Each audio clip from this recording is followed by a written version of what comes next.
Welcome back. It is the Beyond Emissions podcast, brought to you by Soligent, your total clean energy solution provider. All of your clean energy solutions, whether it's solar, PV array, racking, smart load management systems, rapid shutdown, you name it, wiring, EBOS, electrical balance of systems, inverters, charge controllers, energy storage. We have it all for your clean energy needs here at Soligent. Thanks for tuning in again to the Beyond Emissions podcast here at Spotify, Stitcher, iTunes, and also as well at the Soligent YouTube channel, the #1 renewable energy podcast on planet Earth. And thank you for making us the best of the best. You're the reason why we're here.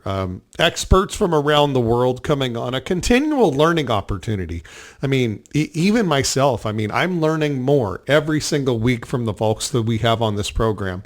And I hope you're learning more as well. Comment down below, like, subscribe, hit that notification bell so all of the latest Beyond Emissions podcasts that come out will be served up to you as they are created and posted, so you have access to all of this great information. But the folks that we have on, experts from around the world, our customers, leaders in the industry, manufacturers, engineers, scientists, we have everyone on here so we can pick their brain and become better. But of course, the show is called Beyond Emissions.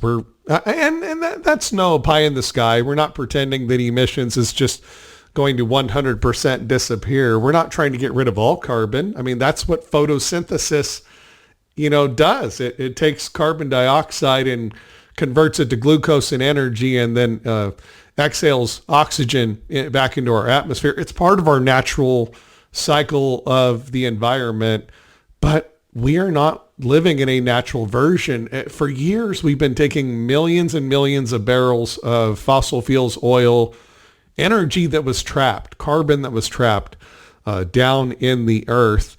And it took millions of years to get there. In less than 100 years, we're pumping it all out and burning it. We don't get to use it again. It's not renewable.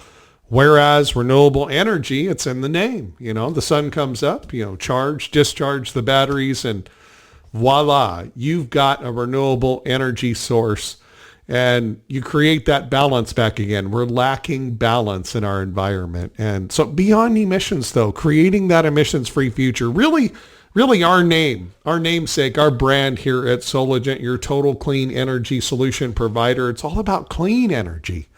So not necessarily totally no emissions, but in doing that clean energy dream that we're working towards, we're trying to create a world that is beyond emissions, or a better way of saying it, beyond dirty energy, right? We want clean energy that recreates the balance that God intended here on planet Earth. And that's what we're doing every single day. So let's continue with our educational opportunity today. Like I said, experts from around the world. We're excited. Today's special guest here at the Beyond Emissions podcast. By the way, would you like to learn more about the details and subjects that we're talking about today, specifically energy storage and all of the clean energy solutions available at Soligent? Email me, storage@soligent.net. That's storage@soligent.net, or click on the link below. Okay, so today's special guest, Executive Director Bernadette Del Chiaro from California Solar Storage Association, CALSSA, CALSSA. Amazing person. We're excited to have a leader, an outspoken leader. And that's what we need right now. We need warriors. We need green, clean energy warriors. And that's what Bernadette does, and the entire team of hers at CALSSA. Had Brad Hevner, my friend, policy director from CALSSA, on a previous episode of the Beyond Emissions podcast. And just like Brad, we have an amazing guest today, full of knowledge, but also, let's hear some thoughts about what's going on in our industry in California specifically. Bernadette Del Chiaro, Executive Director of CALSSA, welcome to the Beyond Emissions podcast. Thank you so much, Josh. It's great to be here. Likewise, I'm glad you're here. I just attended the solar and storage workshop expo over in Arizona, and they have their own version of like what CALSSA is here. And they got up and they were talking about their challenges and how basically Arizona's utilities are starting to go to mirror what happened in California. And owners of companies in Arizona stood up and said, I would highly recommend that I wish we could have gone back in time and asked, Hawaii how they handled this. And now we should be asking owners of solar and storage companies in California, how are they not going out of business? There's a lot of layoffs happening right now in the industry in California. Bernadette, welcome to the show. Those layoffs aren't really necessary. It's kind of an artificial situation that's been created, right? Yeah, it's an interesting way to put it. It absolutely is. We are seeing historic layoffs. Given that we're taping this in January, I like to say that we're shedding jobs like a Christmas tree in January. It's really historic. I don't think we've ever seen this level of renewable energy, clean energy, green jobs lost so rapidly, and so many of them. We estimate that we have just shed approximately 17,000 solar jobs in California, which is about 20% of the solar workforce of the state. Just a staggering number, and it comes because the market, it's not a surprise, the market is 80% below where it was last year. And so that's a month-over-month analysis of interconnection data straight from the utilities that show that our sales are 20% of or 80% below, however you want to look at it, where they were last year under the NEM 2.0 regime. And so, no matter what kind of backlog you have from the rush to go solar in earlier part of 2023, you can, if you're a business, you can't sustain as many employees as you had, no matter what. You're just going to have to let people go. And so that's what we're seeing as a pretty massive job cuts across the board. Of course, we're also seeing some companies just leave the state altogether or shut their doors, sadly, and there's a lot of bankruptcies and just business closures. Interestingly, some of the states that are leaving for other states are seeing other states like Florida, Pennsylvania, even, Arizona, Nevada as being actually more solar friendly at this point than California. So that's a sad, that's a sad state of affairs for a state that prides itself on being a clean energy leader. So yeah, the data, the actual experience on the ground here in California, pretty much across the board, big companies, small companies, well-established companies, brand new companies, it really doesn't matter. Everybody is feeling a lot of pain right now and having a hard time getting through the winter as we head into the kind of darkest months of the year for solar, January and February. And so, to your point, Josh, it is all man-made, right? This was a policy decision deliberately made by the California Public Utilities Commission to reduce the incentives for consumers to go solar.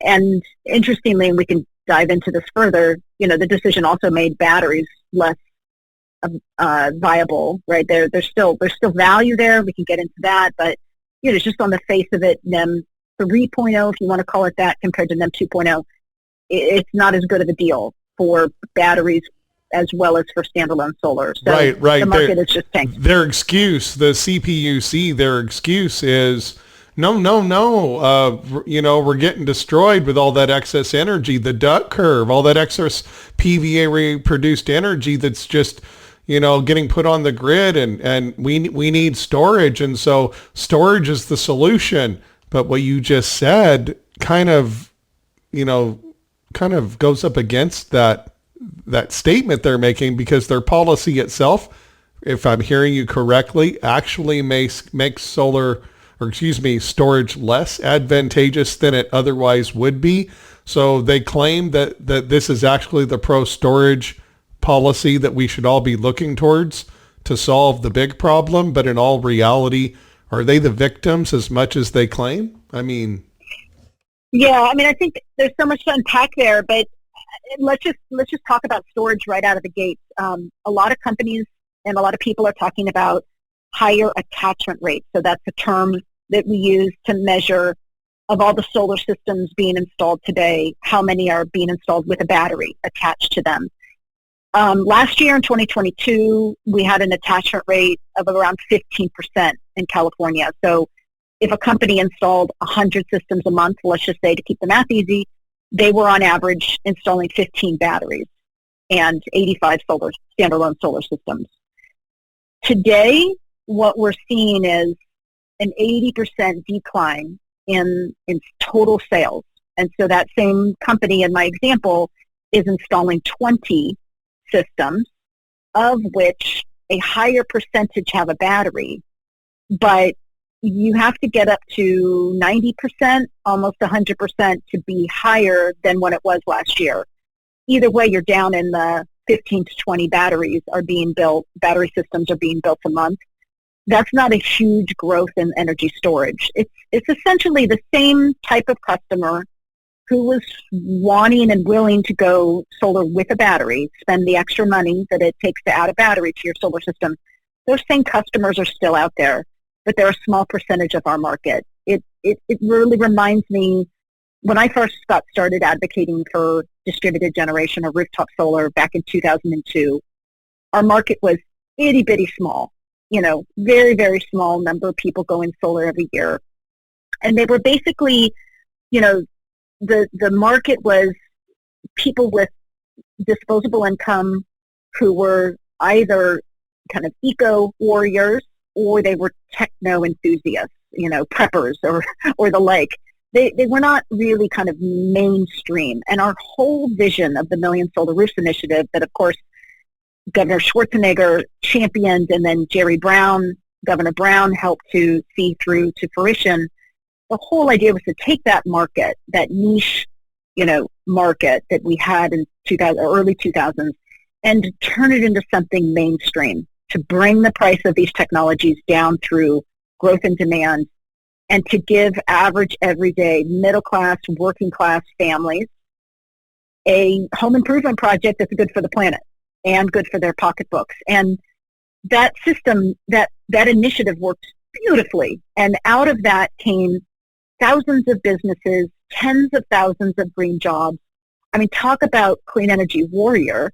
I'm just one person sitting here in Sacramento, California, who happens to love to advocate on behalf of the solar industry because I so believe in what the industry can build every day. But the real warriors are the workers who get out on roofs every single day and build our clean energy future. And we put out a open for business sign back in 2006. And we encouraged all these businesses to come on over to the clean energy side, to invest in solar. And we've been, trying to move toward energy storage as well, and had been making steady progress. And then the state just, sort of slammed the brakes with this NEM decision.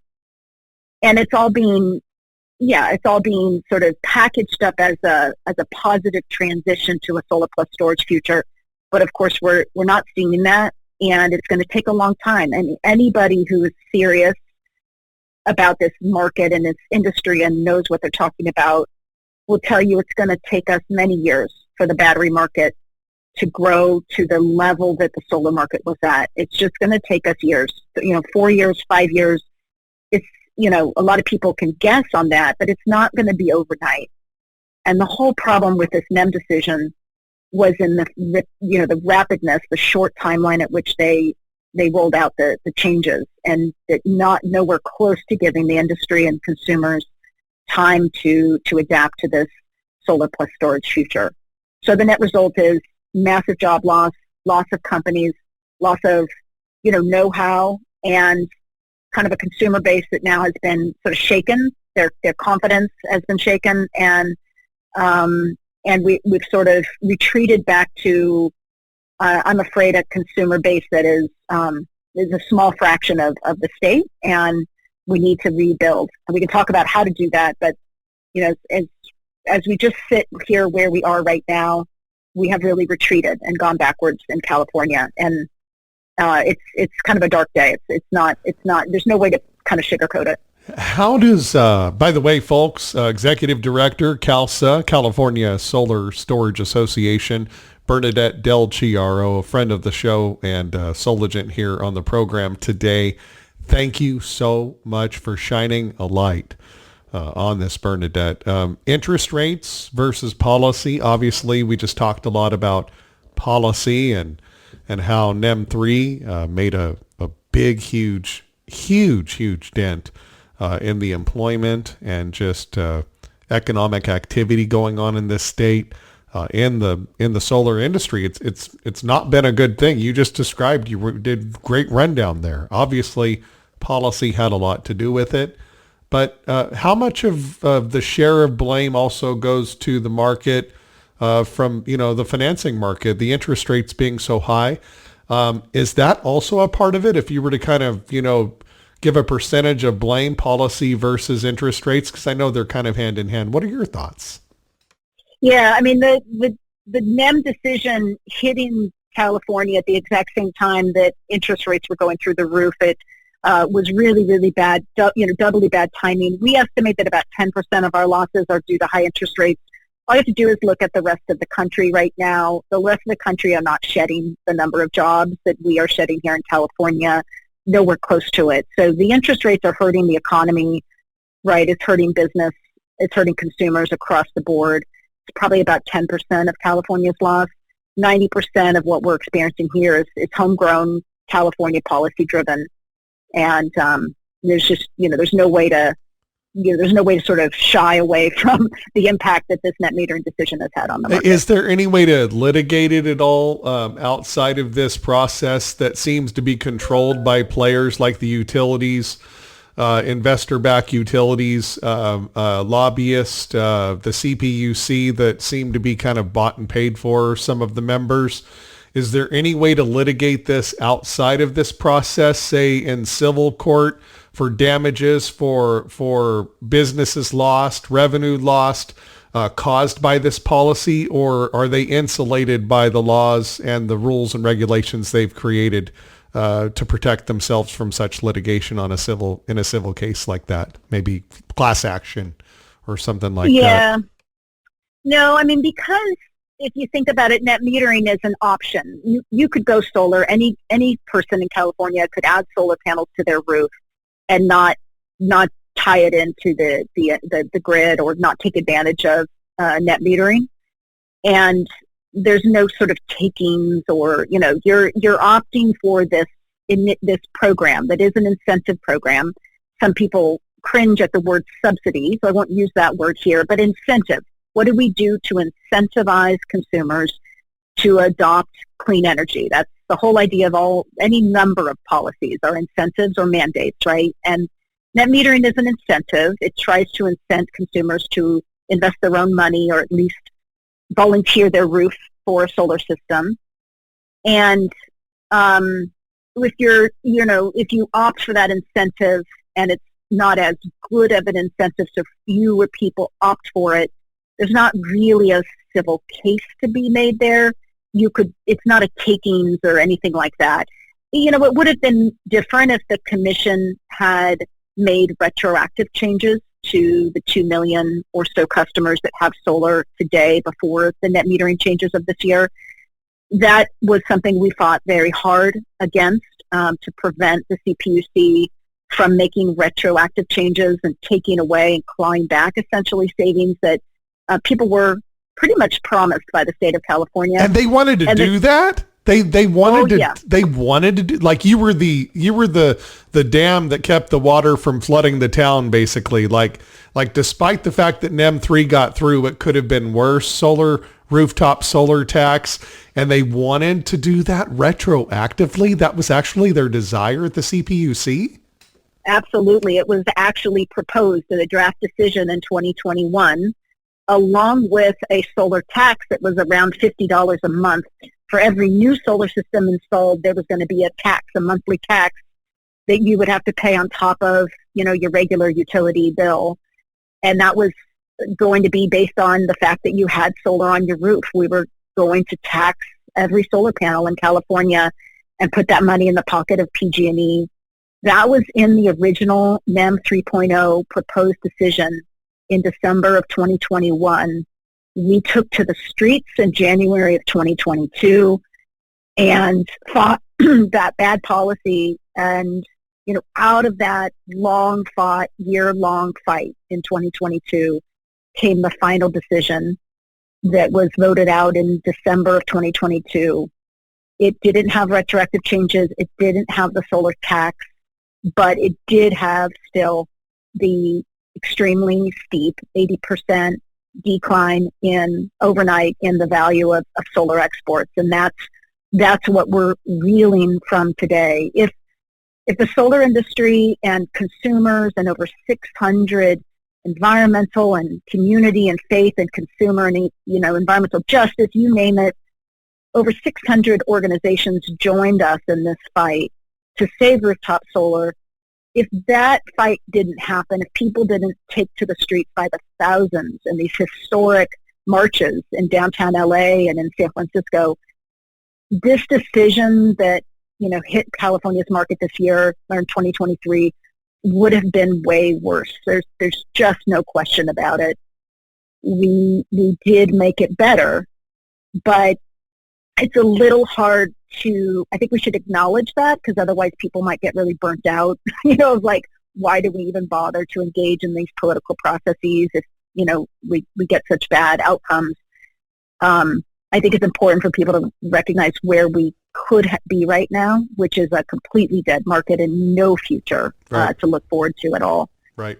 But obviously all of that kind of falls flat when you've just lost your job and you've just shut down your business, or you're having a hard time just paying your bills as we head into the winter. But it's still important to acknowledge. Yeah, it was pretty bad where the commission wanted to go. Well, and not to talk politics, because I like to keep this show as clear of that as possible. Democrat, Republican, Independent. I tend not to go there. I try to keep people guessing to where nobody would even really know what affiliation I have, as an example, right? Because I'm trying to keep this unifying, but at the same time, I'm going to mention it to you. What in the world?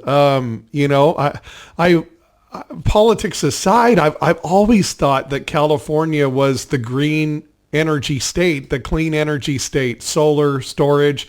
I thought it was the leader. I thought that the politicians in Sacramento that are currently running things, I thought that this was their agenda, and all the Republicans wanted to rip off all the solar panels, just like Reagan did off the roof when he got inaugurated in the 80s. Because Jimmy Carter had those old solar panels, like the big 100 watt panels. They didn't really do much at the time, but still Carter had those up there, and it was doing something. It was really an example to the world. Hey, we're headed towards this direction. I mean, and so we always think Republicans want to rip all the solar off. But, and just, we need to just stop those subsidies, because that's what I hear people saying all the time. I cringe as well.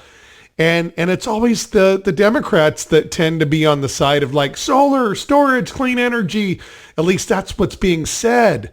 But when I look at who's in power in Sacramento, it's not the folks that, normally would want to, it's the folks that would be pro-solar, pro-storage. Yet these are the policies that, and again, they're not the CPUC. I understand there's a difference there, but I mean, isn't that crazy? I mean, are we flipping the script on what it means to be a liberal or a conservative or what have you? I just don't get it anymore. I mean, I thought that the folks in power in Washington was the clean energy crowd. What are your thoughts about that? It just doesn't make sense to us, me, or the entire electorate out here in California. It's weird. Yeah. Well, I think it's important to actually draw a clear line between this California Public Utilities Commission and elected officials here in Sacramento. There was an effort by the utilities to gut net metering, apply a solar tax, make the changes retroactive, and gut the solar credits 80% in a bill that was introduced in 2021. That bill was defeated resoundingly in the state assembly. We were able to kill that bill on the assembly floor, despite the fact that the author was the chair of the incredibly powerful Appropriations Committee. And if you know anything about politics, almost every bill in the state legislature has to go through the Appropriations Committee because almost everything costs money. And even some things that don't cost money get shoved through because it's like a gate. It's like a gate for people's policies. And everybody wants to kind of sidle up and cozy up to the appropriations chair. We were able to get enough public opposition, make enough noise, and tap into what you just spoke to, which is, Californians embrace and want to see the state be a leader on climate change and clean energy. And their representatives, the elected people that they send to Sacramento every year, believe in that too, or at least want to do what their constituents want. And I think our democracy is working, and that bill was defeated resoundingly. And I think it's a testament to the fact that, solar is incredibly popular, and it's still something that is reflected in Sacramento when push comes to shove and elected officials have to cast a vote up or down, they'll vote for solar.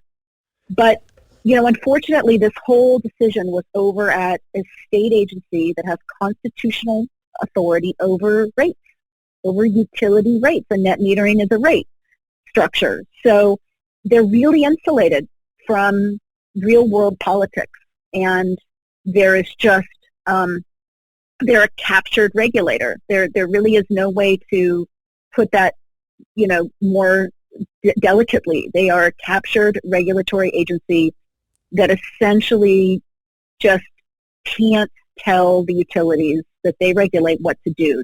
They are following what the utilities want, and that is the reason why we got such a bad decision, such a reckless decision out of that body. I think there's honestly a legitimate desire to see energy storage grow, but there was just a complete irresponsibility, complete lack of listening and consideration for how to do that, how to grow batteries the same way we grew solar, how to build 1 million sun-charged batteries in the next 10 years. That's the initiative California should have prioritized. And if making adjustments to the net metering credits helped us get there by growing storage, that would have been the responsible thing to do. But that's not what this agency did, because they're just completely captured by PG&E. And you can't, it's important to differentiate. Now, of course, the governor did appoint all 5 people on that board that voted for the decision last. That's what I was going to ask. Does Governor what can Governor Newsome do? What power does he have? What power did he have? And you just explained he appointed all those folks. So that's some power. Does he have the power to recall any of them that are not doing what elected officials and himself have been elected to do by the constituents of California to promote this industry of rooftop solar and energy storage at the residential consumer level? Can Governor, I almost said president, oh my gosh, he's running. Well, he maybe in 4 years, maybe now, who knows? But the point is, it's like, can that dude do anything for us, Bernadette? Can Governor Newsome help? Absolutely, and I think nobody else is in a position like him to do something for us. And to be clear, he could have interfered. Governors always say they won't, and they don't. But everybody knows that they can and they should when a state agency has gone off the rails. He could have interfered, and he did interfere on the tax. After that tax was proposed in December of 2021. Every time the governor appeared before the media, he was asked a question by members of the media, what about the solar tax? That seems weird. And he was forced to come out and say, I'm not for a solar tax. And then the solar tax took a while to really go away, but it eventually went away. So he did interfere in this decision and at least got rid of the solar tax. But, he didn't go all the way. And he trusted his commissioners to do the right thing. And I think it's pretty clear with the data that we've had the market down 80% and companies struggling to make it through the winter, that the commission didn't do the right thing. So then this gets us to where we are right now. It's January 2023. What could the governor do right now? And things get a little murkier. I mean, the simplest thing he could do right this minute is he could just order the CPUC to reverse their decision, reinstate NEM 2.0, and go back to the drawing board, put in place net metering changes that are truly gradual, that truly give the industry and the market a glide path toward an all solar plus storage future. He could do that, and that would at the very least stem the tide of job losses and business losses. It would make consumers, come back to the table, come back to the kitchen table, and kind of at greater numbers embrace solar again.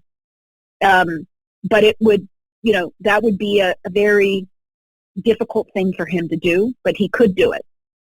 The second thing that he could do is he could mobilize incentive dollars for people to add a battery. We don't have a rebate program in California right now for batteries. We don't have a statewide rebate program for batteries.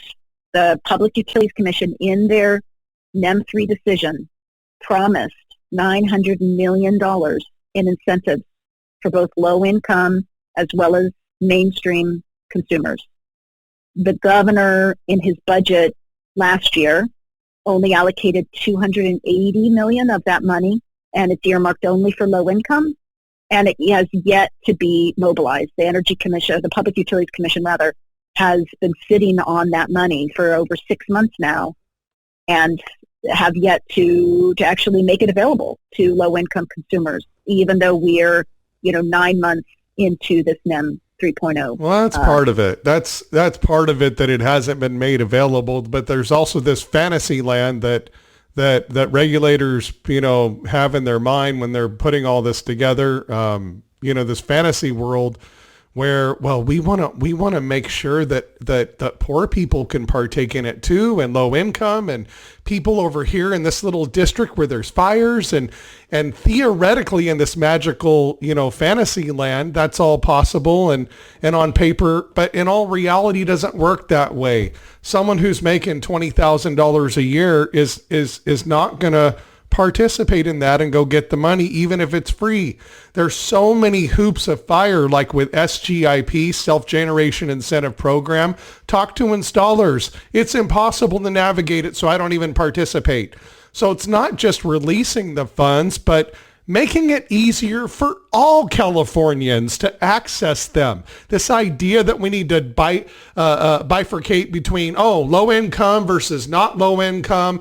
Yeah, no, we want the whole darn state to have clean energy as its foundation. And that means everybody needs to participate. That's also part of the problem, in my opinion. What are your thoughts, Bernadette? Oh, I absolutely agree. I mean, to be clear, I think incentive programs that give an extra boost for people of, lower income, I think that makes tons of sense. And those folks have many more barriers to go through, as you point out. And so having a little boost, having a slightly bigger incentive, having a protected pot that's there, if it takes a little longer for that market to get up off the ground, that all makes perfect sense to me. But I completely agree that we're not going to get to our clean energy goals here in the state of California by relying on the two polar opposites of our demographics, the wealthy, for which cost is not an object, or the super low income for which they get a fully subsidized system.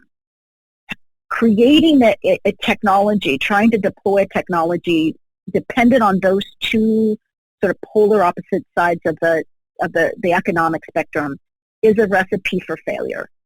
The thing that the Million Solar Roofs initiative did that was so instructive and should be replicated over and over again is it put solar in the hands of middle-class families. It made solar the kind of most popular home improvement project of the late, 2010s.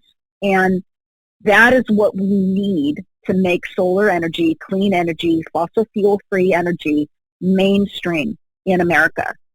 And you don't do that by only creating a market for the super wealthy or the super poor. And that's what the state is sort of missing in this whole debate, around how do we move forward, is completely missing the middle. And the middle class often gets overlooked. Don't forget about people that are left-handed. We have to make sure that we put a little pile of money over here for left-handed people who have green eyes. We got to make sure we do that too, right?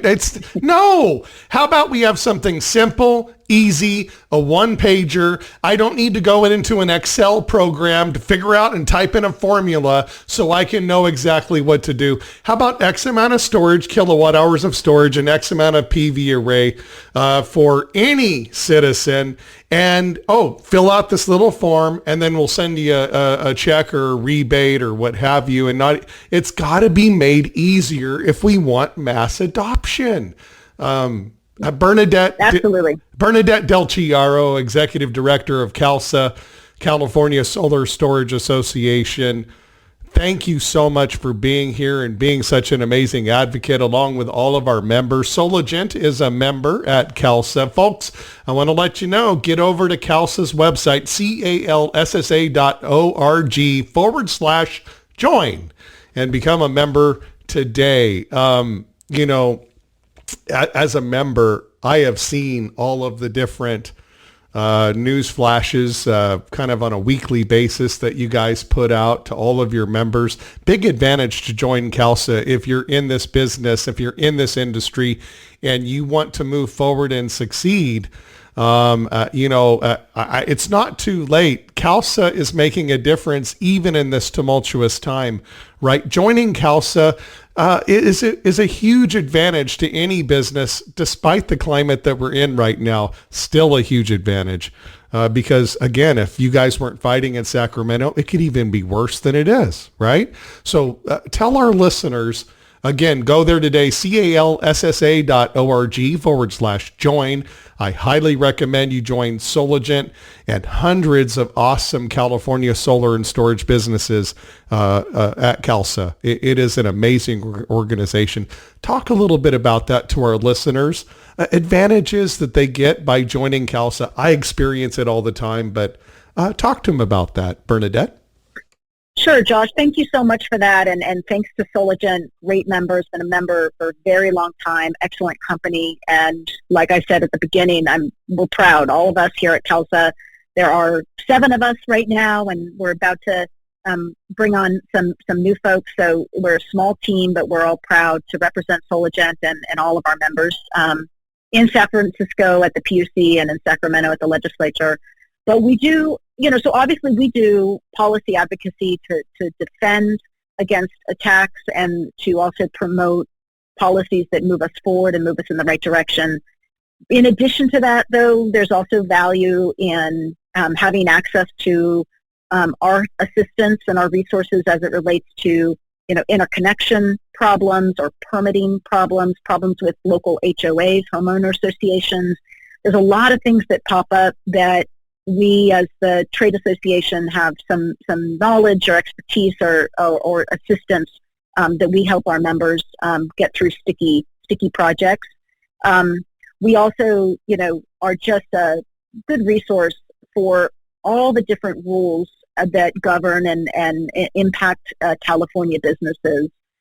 There's lots of different rules coming down the pike, especially if you are installing in the commercial market in California, for example.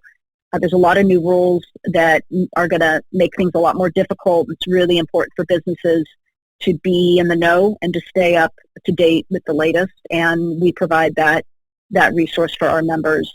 And as we look ahead, I want to make sure people know about our lobby day. We also do a lot of great business-to-business networking, and that helps all of our members, and it helps people feel connected and part of a larger community. Even if we're a trade association of competitors, there's just a lot of value in coming together as this unique industry. And one of the great opportunities that we put together every year is Lobby Day. It allows companies to not only learn from each other. So we have a big kind of an expo fair on the front lawn of the state capitol. But then in between the expo fair, we basically connect up our businesses and their employees that come into Sacramento for Lobby Day with their state legislators, and so that the legislators get to hear straight from their constituents, from the solar workers and the solar business owners that are part of our industry. That Lobby Day is going to be February 28th. So just in a couple of weeks here, we're going to be pulling this off. It's around 300, 400 people from the industry come to Sacramento, and it doesn't require any lobbying experience. It doesn't require any special outfit. In fact, come as you are. You're the best voice. You're the best advocate for yourself and for your job and your company. And we just sort of set the table and make it easy for you to participate. And it's a great opportunity that, is obviously for our members, but it's, something that we encourage everybody to be part of. Bernadette Del Chiaro, Executive Director, CALSSA, CALSSA.org/join. I highly recommend you join CALSSA, folks. Thanks so much for being here and listening to the #1 podcast in renewable energy. It is the Beyond Emissions podcast, brought to you by Soligent, your clean energy solution provider. It's all about clean energy storage. I'm energy storage manager here at Soligent. That's my passion. I love clean energy overall, but I'm a battery guy.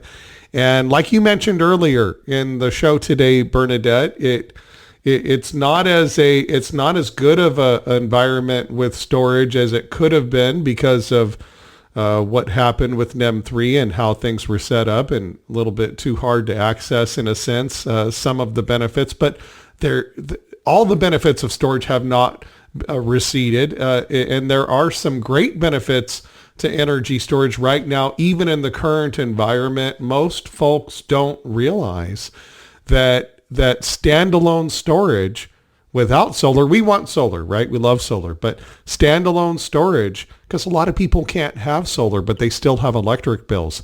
Standalone energy storage with like a hybrid inverter system that has the ability to do zero export. So literally it's completely on your side of the meter. You're exporting nothing.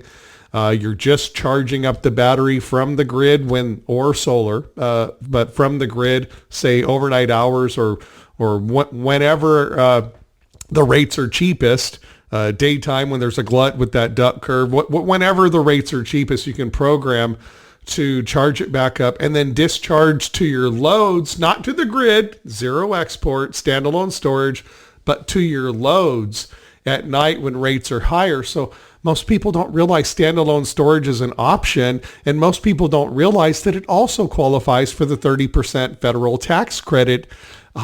There are some advantages that I want to let the world know, singing from the rooftops.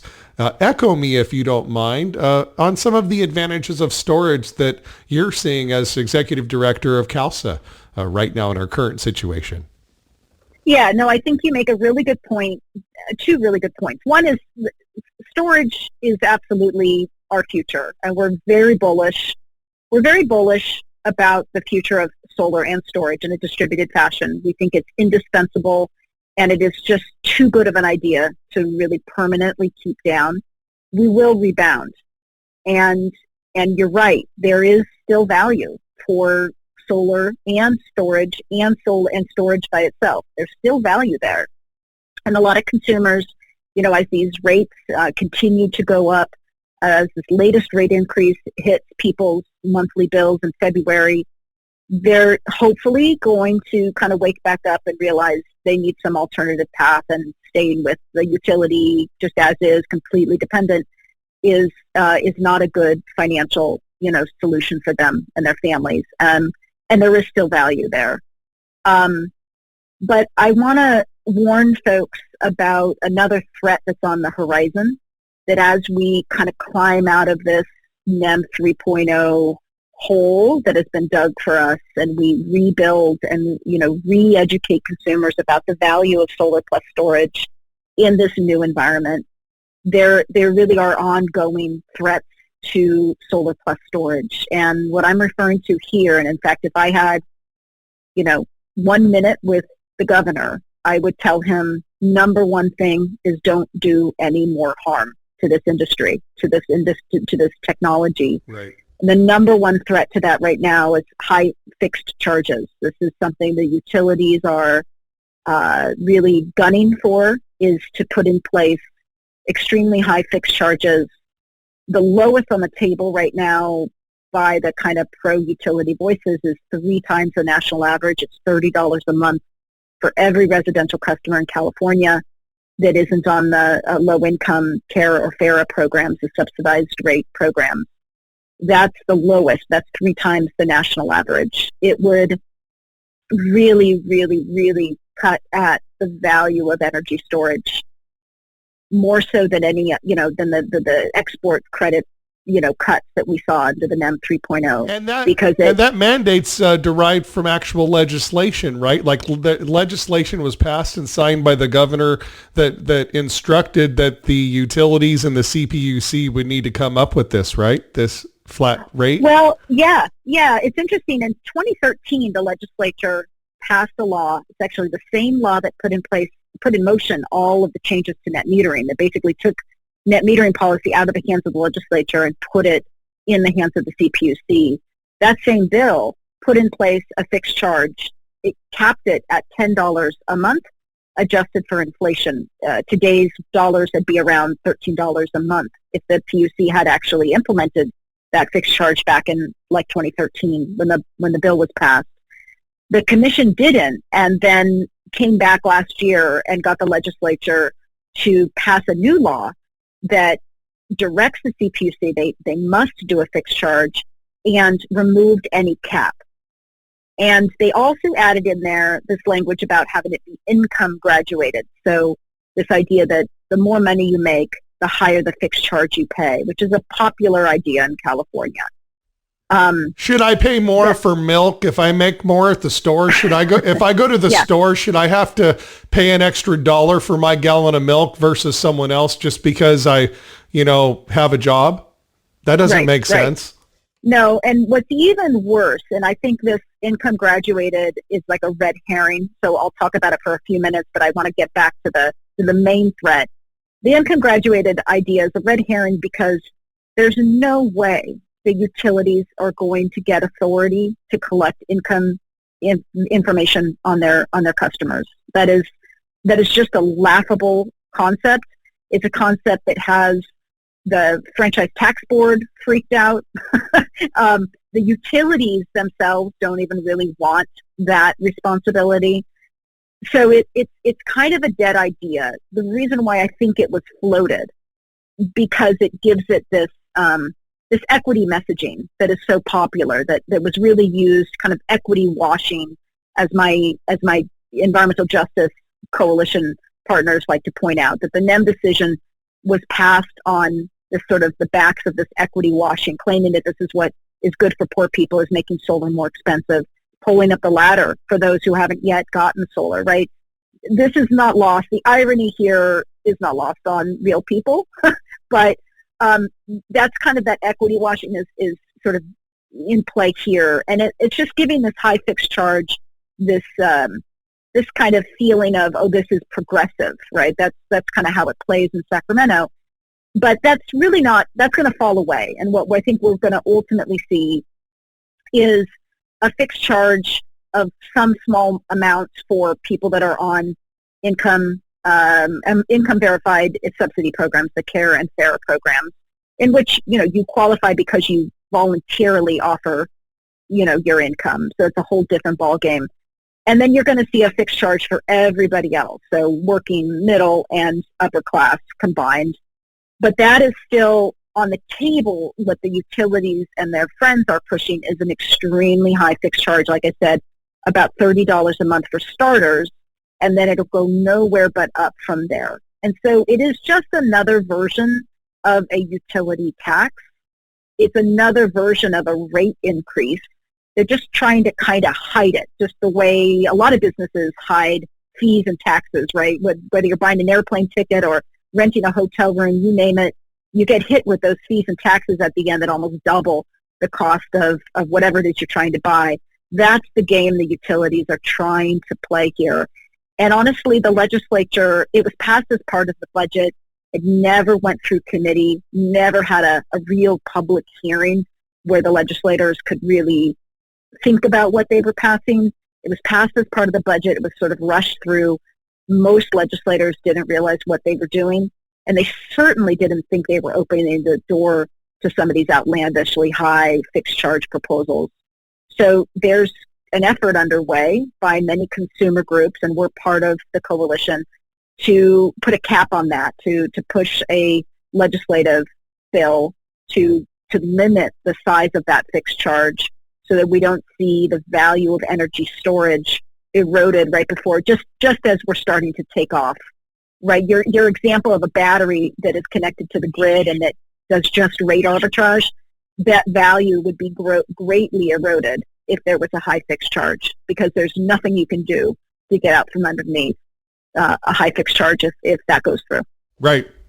And they care about poor people. That's the reason for it all, for poor. How many people in California lost their jobs and are now poor? Guess what the best... What did Reagan say? I said something negative about him earlier, taking off the panels for Carter's White House when he came in. I'll say something positive. He always said back in the day, again, you never know what side of the fence I'm on, right? He always said back in the day, I try to keep it ambiguous. He always said back in the day that the best social program is a job. And if you really, really care about poor people, there's no better way to help poor people than keeping them employed, right? And destroying their industry is the exact opposite of helping poor people. So it seems odd, doesn't it, that the intention doesn't match up with the results, yet we still keep doing it anyway because the intention feels good. It makes me feel good. I'm a good person because I love poor people. It's just like, come on, man. You remember the old saying, Bernadette, you've heard it. The road to hell is paved with good intentions. We need to live in reality town as well. I'm so thankful for you, your experts, Brad Hebner, my friend, you as well. I remember meeting you at an Intersolar event, 15, 16 years ago, I think, with Kelsey Jones and Brad was there, my friend Brian Champlin and mentor. And like early on, it was like, we've got to do what's right. Let's keep this momentum going. And I've seen the job chart, the employment chart just go up, up, up, up, up. And what better way to help a poor person or a poor family than providing them with an amazing job? And solar and storage, we need to reverse this trend. We need to honor you guys for what you're doing as well. But we've got to. This is so important, isn't it? This is like the biggest fight of our life. It means more than people realize, right? I think that's right. I think it means a lot, as you just articulated so well. It means a lot to every single family that is employed by this industry and that wants to be employed and be part of something meaningful that gives back to their community. So that's number one. It means a lot to all the businesses but that have been part of it, have dedicated their lives to this industry. But for consumers that are, sitting underneath these ever-rising utility bills, for consumers that want to breathe clean air, that want to see us, get the climate change problem under control, that's who's really losing out here. Distributed solar, a lot of people don't know this, but rooftop solar might consist of individually sized small relative, small systems. But in the aggregate, it's California's fastest growing and one of the largest markets for renewable energy in the state and in the country. But just even in the state, we really are a critical piece of our clean energy future. And if we stumble, as this policy has just caused us to do, and we don't, catch our feet and find solid ground and get back to growing, we will fail to meet our clean energy goals.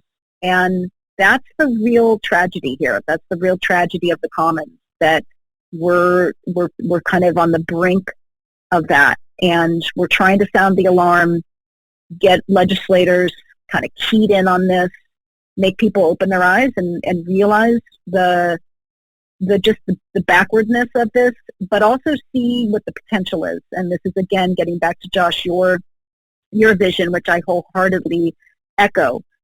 The potential is still there. The sun shines every day. This industry makes amazing products, just amazing products that work day in and day out, and that can really solve these problems, like truly lower utility bills for consumers, lower the overall cost of the grid, make it possible for us to decarbonize and electrify, provide for a more stable and reliable electricity infrastructure grid. All of these things are the values. You could just stack them one on top of another, the jobs, everything, putting money back in the pockets of real, average everyday families. There's so many values to distributed generation, and we're an essential part of our future. We really want to use February 28th, our lobby day coming up, and this whole year, 2024, as a launching pad for getting California back on track. It's easy to want to kind of keep complaining.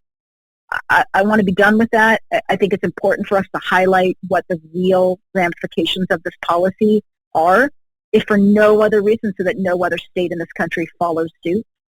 But I'm ready to move forward and just remind California's politicians just what an incredible technology and incredible resource this industry is for achieving all of our goals, whether that's clean energy, protecting public health, reducing electricity rates, putting solar in the hands of everybody, including, the poor. It doesn't matter. This technology works for everybody, and we're ready to kind of get back to growing. And left-handed people with green eyes. Don't forget left-handed blonde people with green eyes. Don't forget, and tattoos on their kneecap. Yeah, we got to make sure that we specifically target every single demographic. It's insane, isn't it?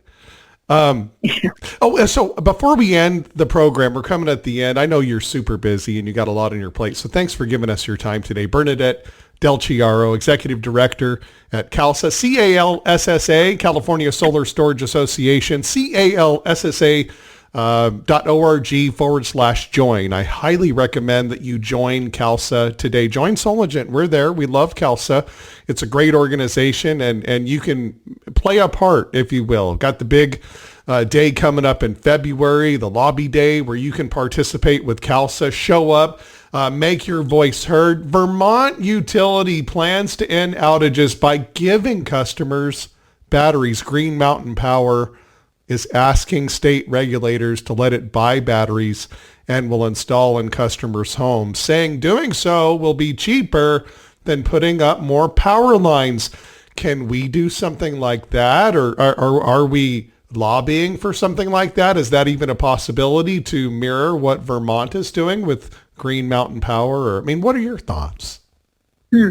Well, I'm not sure anybody would really trust PG&E installing a battery, but, they don't have a good track record. I think Green Mountain Power is just in a whole different universe when it comes to utilities and trust. But I think at the end of the day, it's an incredibly important example of just what a progressive utility looks like and what it means to embrace distributed generation. Distributed generation is cheaper.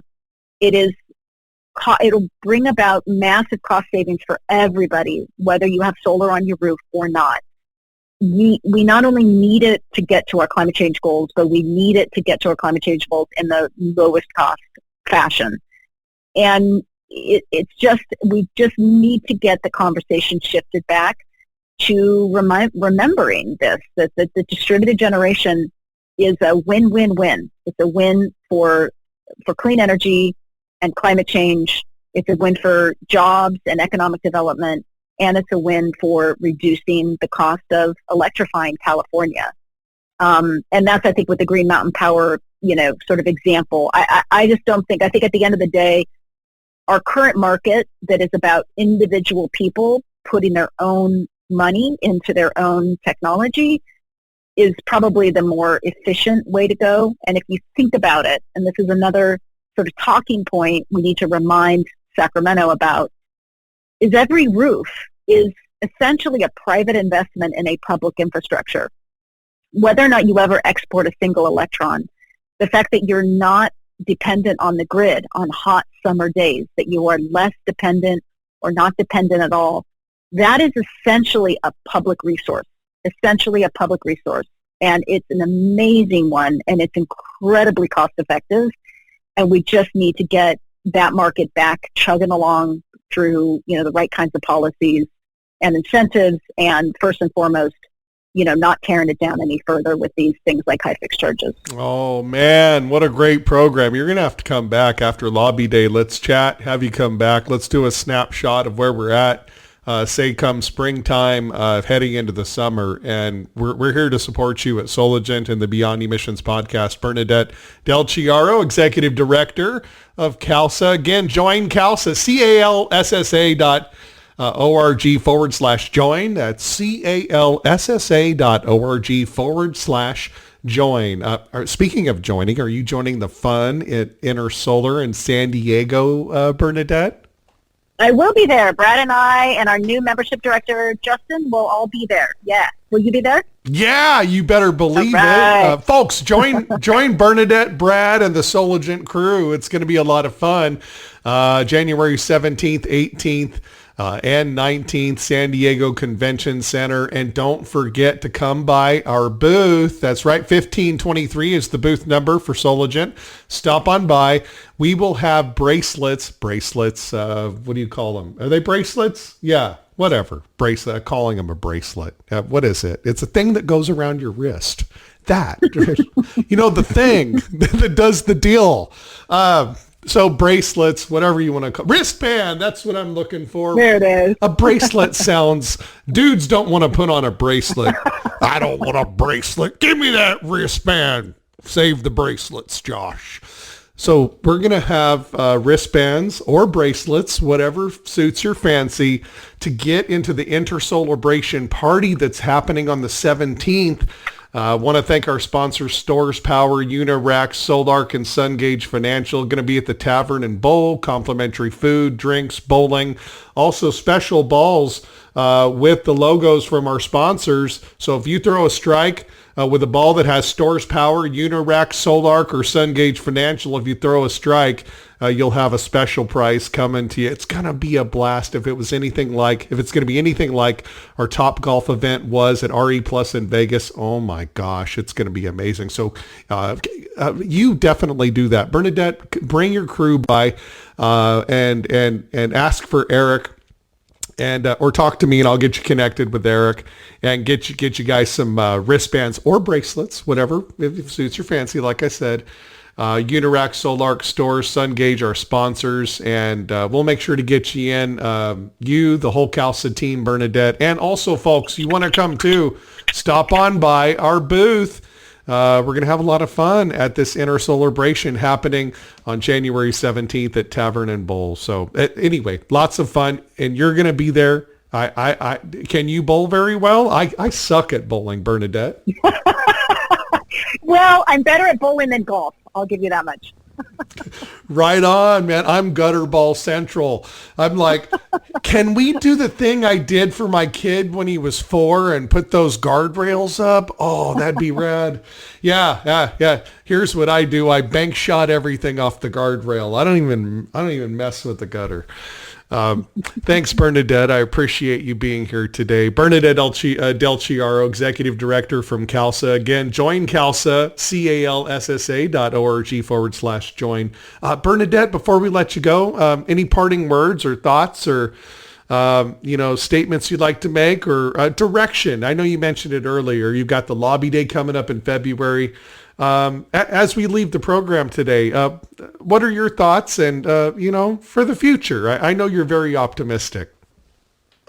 Yeah, we are optimistic, and we know, like I said before, we make an incredible product. We offer just an incomparably good solution for every type of consumer out there in California, residential, commercial, and we will keep fighting, and we're not going to let them win. Not permanently anyway. And we know if we keep working together, the pendulum will swing back in our direction, and we will rebuild this market. And and, hopefully, like I said, in the process, keep other states from following our bad lead. But we'll only be able to do that if we continue to stay in the fight. I think giving up is the worst thing we could do. So hopefully people will, keep their chin up and recognize all that we have to offer, and that the good guys always win. Awesome. I love it. I love it. And we can make a difference. We can turn this around, but we've got to do it together. We've got to do it together. Thank you, Bernadette. Appreciate you. Hang on the line for our engineers. Thank you, Josh. You're welcome. Bernadette Del Chiaro, Executive Director from CALSSA, calssa.org/join. That's calssa.org/join. Wow, what a great guests. The guests that we have on this program are just so helpful in making us more knowledgeable and more valuable. I mean, if you listen to the Beyond Emissions podcast, you're going to know more than your competitors. You're gonna know what's going on in the industry, so you can have legitimate conversations with customers without being afraid or worried. And you can see and find opportunities to help and make a difference and participate yourself. And I highly recommend that you join CALSSA as a part of that effort if you're in the California market. Again, calssa.org/join. Join us at CALSSA. Soligent's at CALSSA as well. We've been there for years and we love CALSSA. So what a great guest. Very informative today, as it always is, right? Again, Beyond Emissions podcast available at Stitcher, iTunes, Spotify, and right here at the Soligent YouTube channel. Make sure you like, subscribe, hit that notification bell for all of our latest episodes, and don't forget to comb through our library. Today's episode 50 of the Beyond Emissions podcast. We have lots of great episodes with lots of wonderful guests and experts.